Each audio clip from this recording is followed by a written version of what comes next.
जय हिंद दोस्तों, जय हिंद, जय भारत। आप सभी का हार्दिक स्वागत है हमारे YouTube चैनल में। तो you all are welcome in our YouTube channel. Today I am going to tell very important things कि देश में क्या हो रहा है, what is going in our country and what is going to be in our country. तो साथियों, सबसे पहले जल्द लागू होगा 8वां वेतन आयोग। 6 करोड़ से ज्यादा कर्मचारी और पेंशनर्स 8वें वेतन आयोग का बेसब्री से इंतजार कर रहे हैं। 8वें वेतन आयोग का इंतजार अब जल्दी खत्म हो सकता है। हर देश 10 साल के बाद नए वेतन आयोग का गठन किया जाता है। जैसा कि आप सभी जानते हैं कि जस्ट आफ्टर एवरी 10 years संशोधन और वेतन आयोग गठन होता है, कमेटी का गठन होता है। अब जनवरी 2026 में 10 साल पूरे होने जा रहे हैं। 2026 में 10 साल पूरे होने जा रहे हैं, क्योंकि जो 7वां वेतन आयोग था वो 2016 में लागू हुआ था और उसके बाद अब 2026 में 10 साल पूरे होने जा रहे हैं। लेकिन इस कमेटी का गठन पूरा इसका प्रक्रिया इतनी बड़ी है कि कम से कम मिनिमम 2 साल लग जाते हैं और अभी तक कोई भी वेतन आयोग का गठन नहीं हुआ है, किसी समिति का गठन नहीं किया गया है। अब जनवरी 2026 में 10 साल पूरे होने जा रहे हैं, इसलिए उम्मीद है कि जनवरी 2026 में 8वें वेतन आयोग का गठन संभव है। केंद्र सरकार के कई प्रतिनिधियों ने कैबिनेट सचिव से मुलाकात कर नए वेतन आयोग की मांग रखी। तो 8वें वेतन आयोग के गठन की 2025 के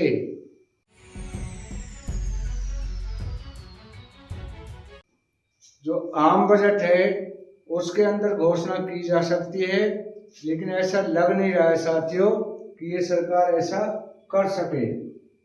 क्यों कि 2025 में पूरी संभावना है। भारत में केंद्रीय कर्मचारियों के उनकी संरचना के अनुसार दिया जाता है। ये हमारा इंटाइटलमेंट है, ये हमें कोई सौगात नहीं मिल रही है, हमारा हक है और ये हमें मिलना चाहिए। इसके लिए हम अंत तक लड़ेंगे। We will fight for this at the end. तो 2025 में पूरी संभावना है। भारत में केंद्रीय कर्मचारियों की उनकी संरचना के अनुसार दिया जाता है। केंद्रीय कर्मचारियों का न्यूनतम वेतन 18,000 से बढ़कर 34,500 हो जाएगा। साथियों, जो 6ठे वेतन आयोग में न्यूनतम जो हमारा वेतन था वो 7,000 रुपये से बढ़ाकर 18,000 किया गया था और वो फिटमेंट फैक्टर 2.57 से किया था। तो अभी आंकड़े लगाए जा रहे हैं कि अगला जो फिटमेंट फैक्टर है वो 3.87 आइदर 9.2 से हो सकता है। तो उसके अनुसार अकॉर्डिंग दैट हमारा जो न्यूनतम वेतन है वो 18,000 से बढ़ाकर 34,500 हो जाएगा।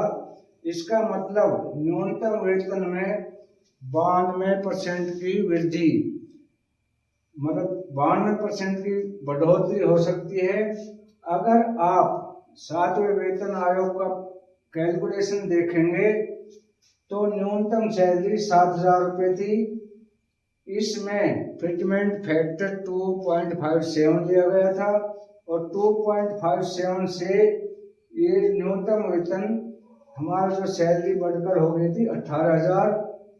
अब उम्मीद लगाई जा रही है कि 8वें वेतन आयोग में फिटमेंट फैक्टर 3.87 से 18,000 से बढ़ाकर 34,500 हो सकती है। लेकिन साथियों, मुझे लग नहीं रहा है कि ये सरकार ऐसा कर दे। ऐसे तो बड़ी बड़ी झीलें हाँकती है कि हम अभी अर्थव्यवस्था में देश में तीसरे नंबर पे आने वाले हैं। लेकिन कर्मचारियों के हक में क्या किया है? सबसे बड़ा साथियों, देश टिका हुआ है कर्मचारियों पे। कल भी मैंने एक बात बताई थी कि कल चंडीगढ़ में एक सैन्य अधिकारियों का सेमिनार हुआ था। एक सैन्य अधिकारियों ने मीटिंग की थी कि देश की सेना पर खतरा मंडराया जा रहा है, और वो खतरा क्या है? पहला अग्निवीर और दूसरा 8वां वेतन आयोग। तो जो हमारे कर्नल साहब है उन्होंने बताया कि ऐसा नहीं है, इट्स नॉट लाइक दैट कि 1 रैंक 1 पेंशन, ये सिर्फ दिखावा है।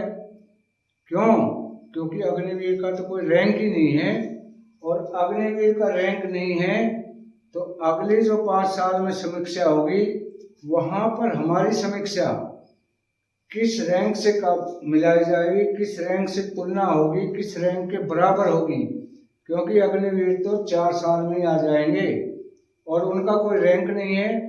तो हमारे गिल साहब ने, जो कर्नल साहब गिल है, उन्होंने बताया कि ये धोखा है, सेना के साथ बहुत बड़ा धोखा है। और उन्होंने ये कहा कि सेना को भाई राजनीति से अलग रखो, राजनीति और सेना का कोई तालमेल नहीं है। 1972 और 71 में जनरल मानेकशॉ थे, जो आर्मी चीफ मानेकशॉ साहब थे, उनके टाइम में उन्होंने बताया कि कोई भी सेना और राजनीति के बीच में कोई हस्तक्षेप नहीं था। तो सेना को हाथ जोड़ के उन्होंने रिक्वेस्ट की कि सेना को राजनीति से दूर रखो, राजनीति में मत घुसाओ। अगर सेना को राजनीति से जोड़ोगे तो देश का भला नहीं हो पाएगा और सारे सैनिक जो है ना रुष्ट हो जाएंगे। अभी भी ऐसी कंडीशन हो चुकी है कि जो अग्निवीर का मुद्दा है वो इस तरह का है। मैं अपनी खुद आंखों देखी बताता हूँ। हमारा आर्मी के अंदर रेजिंग डे था, हमारी बटालियन मेरठ में थी, तो हमें इनविटेशन दिया गया था।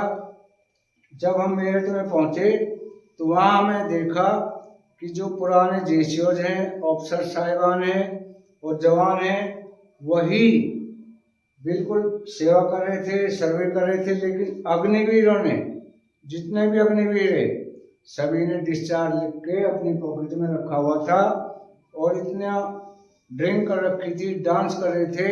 और उन्होंने कहा कि हमें तो जरूरत ही नहीं नौकरी की, 4 साल की नौकरी है, हमें करना क्या है, आज ही हमारा डिस्चार्ज लो और सेंक्शन करो। तो ये अग्निवीर एक कांटा बन चुका है, इट हैज बिकम ए कांटा। तो ये ऐसा कांटा है, अगर सरकार टाइम से नहीं चेताई गई, टाइम से हमारा संशोधन नहीं हुआ। इस अग्निवीर के लिए जनरल बख्शी साहब ने भी ये कहा है कि इसको, अग्निवीर को 7 साल कम से कम इसकी सेवा की जाए, और इनको 70% आप आउट कर रहे हो तो 70% की जगह इनको 20% आउट करो, 70% को सेना में रखो। क्योंकि 7 साल, 4 साल कुछ भी नहीं होते हैं। 4 साल में ना तो वो अच्छे से ट्रेंड हो पाते हैं और ना ही वो एक दूसरे से घुल मिल पाते हैं। तो सरकार ने कहा कि इनकी जो अगली हम सर्विस है वो इनको सुनिश्चित करते हैं। तो कर्नल साहब ने कहा कि यार इस चीज़ की गारंटी क्या है, what is the guarantee of this thing, क्या गारंटी है कि आप इनको अगली जॉब दे दोगे? जब यही जॉब सिक्योर नहीं है तो कैसे हो पाएगा, इस देश का भला कैसे होगा? एक तरफ अर्थव्यवस्था की बात कर रहे हैं कि हमारी अर्थव्यवस्था इतनी सुदृढ़ हो चुकी है, और एक तरफ जो कोविड-19 में 18 महीने का DRG रोका हुआ था वो नहीं दिया इन्होंने, और जो 8वां वेतन आयोग, जो हमारा इंटाइटलमेंट है, वो नहीं दिया। तो ये सरकार क्या देगी? तो ये सरकार कर्मचारी विरोधी है और सभी इस सरकार से नाखुश हैं। इसीलिए इस पे नए नए पॉइंट उठाए जा रहे हैं। अगर सरकार ने 8वां वेतन आयोग गठन नहीं किया तो बहुत बड़ा बवाल हो जाएगा और सारे कर्मचारी संगठन एक तरफ होंगे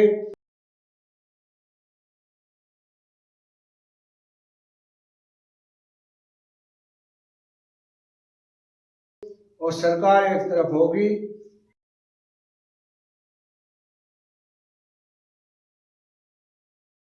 तो मैं ये पूछना चाहता हूँ आप लोगों से कि मोदी जी कहाँ लेके जाएंगे इस पैसे को, जब लोग ही खुश नहीं हैं, कर्मचारी खुश नहीं है, तो सरकार कैसे चलेगी।